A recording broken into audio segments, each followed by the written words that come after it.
Assalamualaikum warahmatullahi wabarakatuh. Kami dari kelompok 8 akan menyajikan video pembelajaran dengan tema mata dan cacat mata.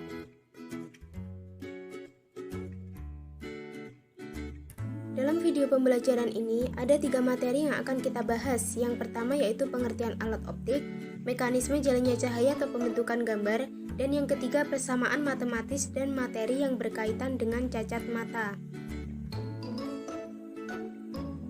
Yang akan pertama kali kita bahas yaitu tentang pengertian alat optik. Apa yang kalian ketahui tentang alat optik?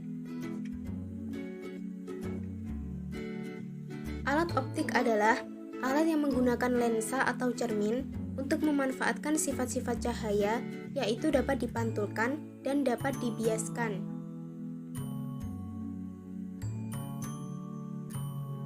Meski istilah alat optik itu tidak begitu terkenal, dalam kehidupan sehari-hari kita menyebutkan alat optik dengan sebutan seperti kacamata, kaca pembesar, dan kamera yang pastinya tidak asing dan pernah kita pakai.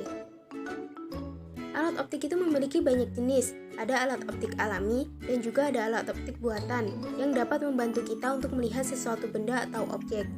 Yang termasuk alat optik alami tentu saja mata kita, sedangkan yang termasuk alat optik buatan seperti kaca pembesar atau lup, mikroskop, teropong, kamera, dan masih banyak lagi.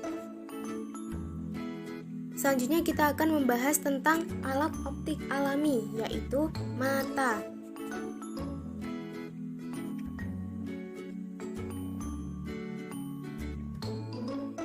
Mata merupakan indera penglihatan dan merupakan organ tubuh kita yang dapat menangkap perubahan dan perbedaan cahaya.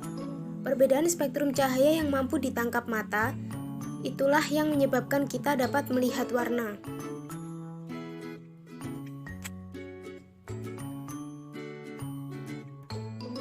Perhatikan struktur anatomi mata di bawah ini untuk lebih jelasnya.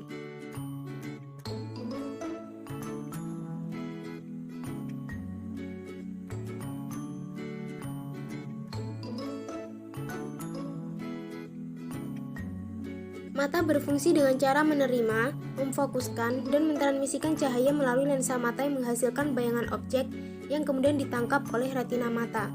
Bayangan objek yang ditangkap oleh retina tersebut kemudian dikirimkan ke otak melalui saraf optik untuk kemudian diolah menjadi gambar yang mampu kita lihat secara nyata.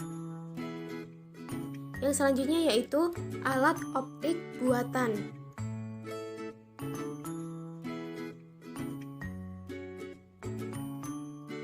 Yang pertama yaitu kamera. Kamera merupakan alat untuk menghasilkan foto. Cara kerja kamera hampir sama dengan cara kerja mata kita, yakni cahaya masuk difokuskan oleh lensa dan kemudian ditangkap oleh retina yang merupakan sensor pada kamera.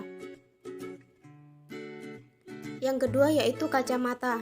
Kacamata merupakan alat optik yang digunakan untuk membantu melihat pada orang yang memiliki cacat mata, baik itu rabun jauh, rabun dekat, ataupun mata silindris.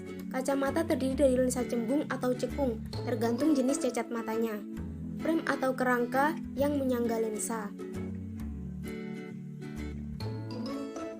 Kacamata berfungsi dengan cara mengatur bayangan agar jatuh tepat di depan retina, dengan cara menjauhkan titik jatuh bayangan pada penderita rabun jauh dan mendekatkan titik jatuh bayangan pada penderita rabun dekat.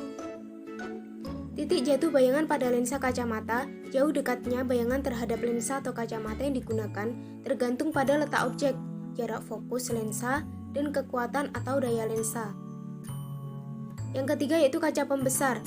Kaca pembesar merupakan alat optik yang sangat sederhana, terdiri dari satu lensa cembung yang berfungsi untuk mengamati benda kecil agar terlihat lebih besar. Pembahasan selanjutnya mengenai mekanisme pembentukan gambar pada mata.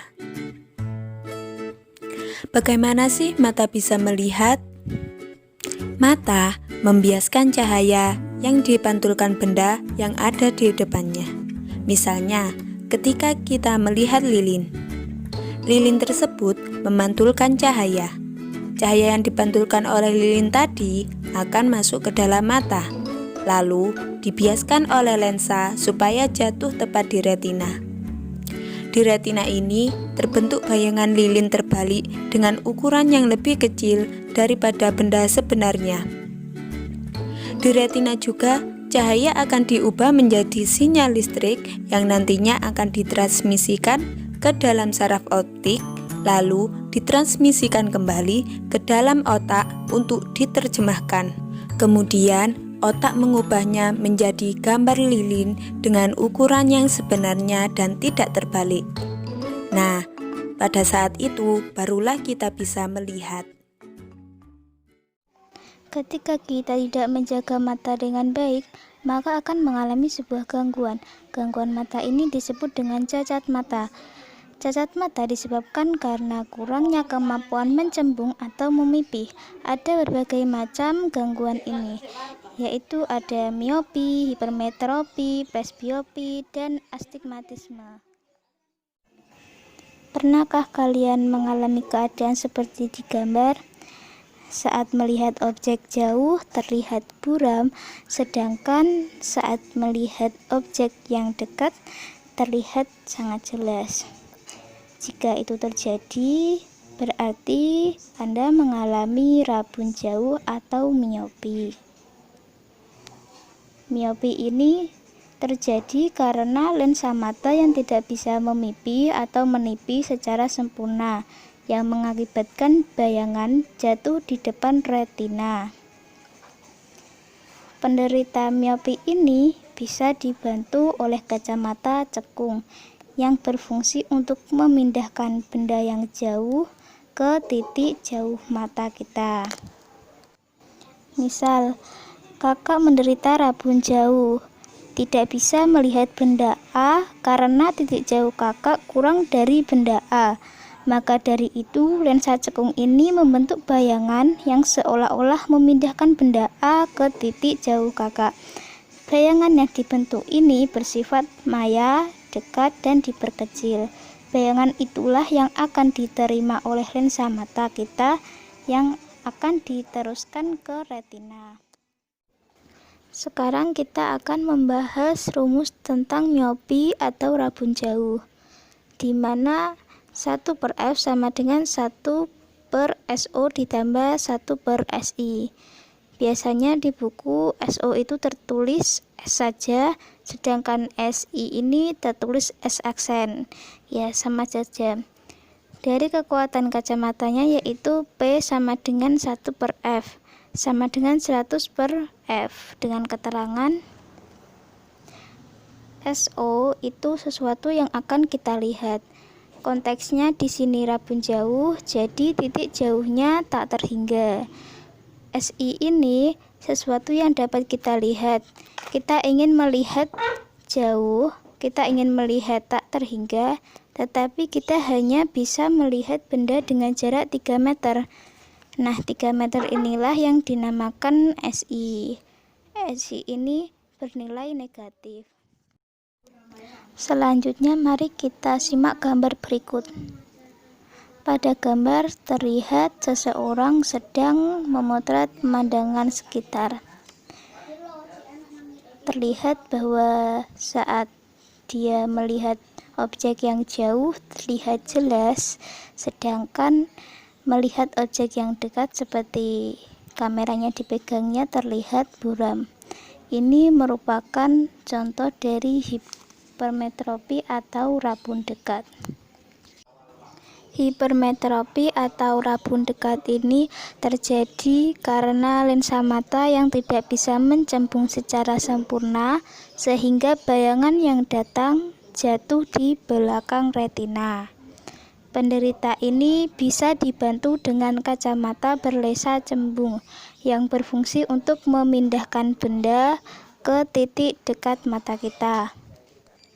Misal, ada benda di depan kita sejauh 30 cm, tetapi titik dekat kita itu 50 cm. Di sini lensa cembung seolah-olah membuat bayangan pada titik 50 cm, di mana seakan-akan benda yang tadinya 30 cm dipindahkan ke 50 cm. Bayangan ini bersifat maya, dekat, dan diperbesar. Lalu nantinya akan diteruskan ke lensa mata kita dan masuk ke retina. Sekarang rumus dari hipermetropi atau rabun dekat. Sebenarnya rumusnya sama saja, hanya yang membedakan adalah SO dan SI-nya. Karena SO pada hipermetropi atau rabun dekat ini bernilai 25 cm.